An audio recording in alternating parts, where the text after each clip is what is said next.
Was Princess Diana's married bodyguard lover really bumped off after their affair? What pivotal scene in The Crown was actually one of the worst experiences of Diana's life? Did Princess Margaret really uncover the terrible family secret? Did Dickie write a letter to Charles before his passing? There are plenty of things we could say against Prince Charles after watching season 4 of The Crown, but we've got to admit that he didn't have it easy. Not long before the heir to the throne met Diana Spencer, his favorite uncle, Lord Mountbatten, was blown up when someone planted an explosive on his boat in Ireland. That's a lot for anyone to handle. One of the most touching parts about the whole situation was that Dickie supposedly wrote a letter to Charles, telling him to leave Camilla alone and find someone without a past. Dickie didn't want him to make the same mistakes as the former King Edward had by throwing it all away for a woman with way too much scandal to her name. The Crown made a big show of Dickie writing this letter as one of his final acts before passing away. But did it actually happen? Nope. Lord Mountbatten never wrote a letter like that to his favorite nephew, but show creator Peter Morgan thought it was a good way to sum up everything that Dickie really did feel at the time. On the show's official podcast, Morgan said, "We will never know if it was put into a letter, and we will never know if Charles got that letter before or after Mountbatten's death, but in this particular drama, that's how I decided to deal with it." Was it right to put words into Dickie's mouth like that, or does anything go when it comes to Netflix? Was Diana dressed like a tree when she met Charles?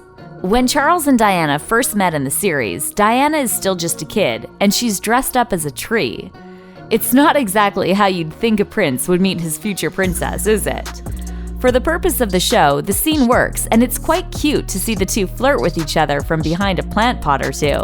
But in reality, their first encounter was a little different. They did meet properly at Diana's family home, but it was in 1977 when Diana was a little older. Charles was dating Sarah Spencer at the time, just like in the show, but Sarah later said it was her that played Cupid. Sorry to disappoint you folks, but Diana definitely wasn't dressed up like a tree when they first locked eyes. She was likely dressed in hunting gear, as Charles was there for a grouse hunt with the Spencer family. The writers probably took inspiration from something Charles said in the famous engagement interview. "I remember thinking what a very jolly and amusing and attractive 16-year-old she was. I mean, great fun and bouncy and full of life and everything. What better way to capture that youthful spirit than to have Diana dressed head to toe as a woodland sprite, right?" Did Diana approach Charles in his car? After Charles first meets Diana when she's just a child in the series, he later bumps into her again at an event. Diana casually strolls up to the prince as he sits in his convertible, without a bodyguard, and starts talking to him, saying how sorry she is about the passing of Lord Mountbatten. An exchange like this did happen, but definitely not in broad daylight, and definitely not like this. Diana later said that they were at the home of mutual friends in Sussex when she offered him her sympathy.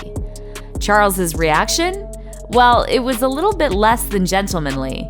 Diana said, "He leapt upon me and started kissing me, and I thought, ugh, this is not what people do." Writers conveniently left that part out. In fact, we don't see any PDA between Diana and Charles in The Crown at all. Did Margaret discover the BOWES-LYON sisters? Princess Margaret is played wonderfully by the one and only Helena Bonham Carter. Margaret, or Margot as her family call her, is one of the most complex royals on the show. In season 4, she's really struggling with who she is and what direction her life is going in. So much so that she eventually started seeing a therapist, which was a pretty scandalous move for a royal back then. That part is true, but there's absolutely zero evidence out there that says Margaret found out about the hidden BOWES-LYON sisters when her psychiatrist let it slip. In the show, Margaret investigates and discovers the sisters aren't dead like they've been led to think, but they're in a hospital. No one has visited them for years.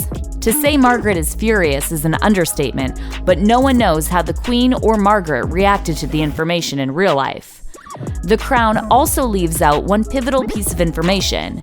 The public did find out about the sisters in 1987, and it didn't look good for the House of Windsor at all.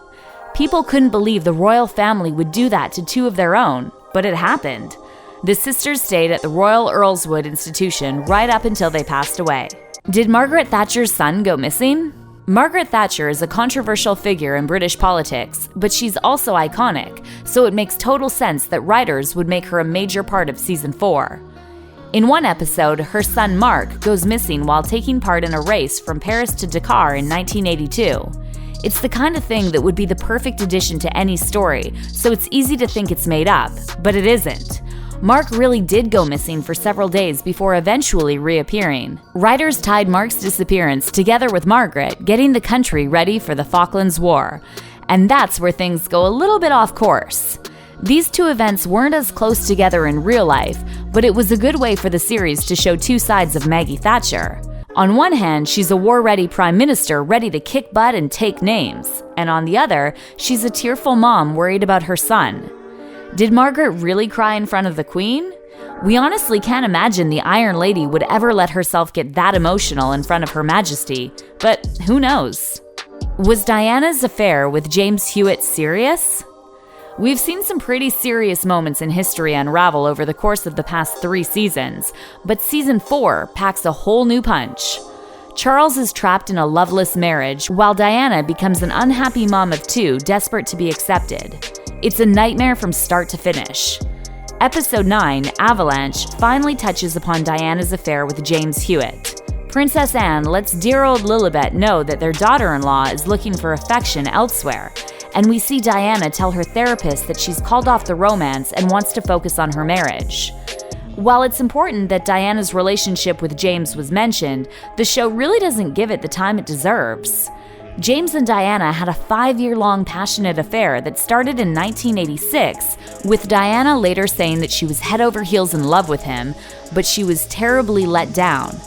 Diana was referring to HEWITT's involvement with author Anna Pasternak, when he spilled all the secrets about their time together for her 1994 book, Princess in Love. There are even some people that believe HEWITT is Prince Harry's father and not Charles. The truth is, their relationship was way more serious than The Crown gave them credit for. Was Diana's Balmoral visit a huge success? Early on in the show, we see Diana meet the entire family when she's invited to Balmoral by Charles. It's sort of a test. The family fall madly in love with her and think she's the most charming woman ever, telling Charles that he needs to put a ring on it, and fast. We even see Diana hunt down a much-talked-about stag with Prince Philip, but things were a lot different in reality. Diana hated Balmoral. In a later interview, the princess said, "I panic a lot when I go up to Balmoral. It's my worst time, and I think, how the hell am I going to get out of this? The first couple of days, I'm frightfully chirpy when I get up there and everything's wonderful.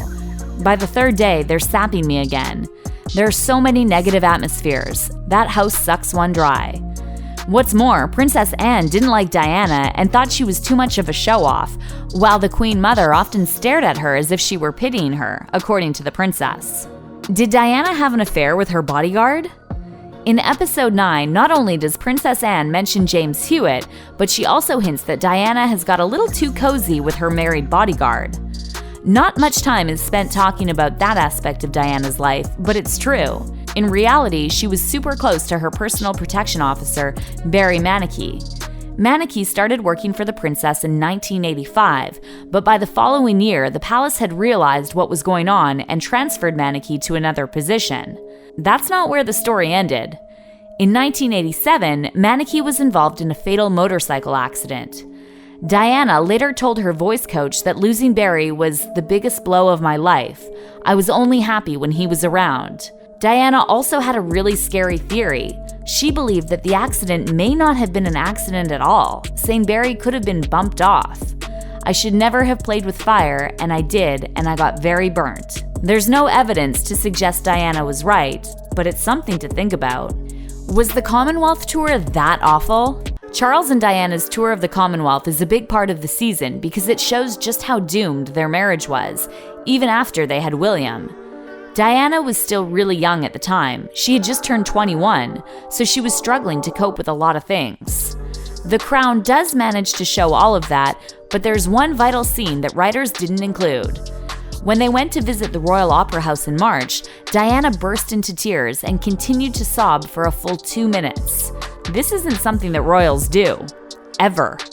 Prince Charles was there at the time, but according to a royal photographer who saw it all, he didn't even notice. A press officer with the prince and princess told onlookers that Diana was just suffering from jet lag and heat exhaustion. Within a few minutes, Diana was back smiling and waving at the crowds, but it just goes to show that life was not a fairy tale. Did Diana really roller skate in Buckingham Palace? One of the most interesting scenes in the opening episodes is when Diana puts on a pair of roller skates and goes skating around Buckingham Palace. It seems so bizarre that it can't possibly be true. Or can it? Researchers for the series insist that it really happened, but there's more that the show could have included.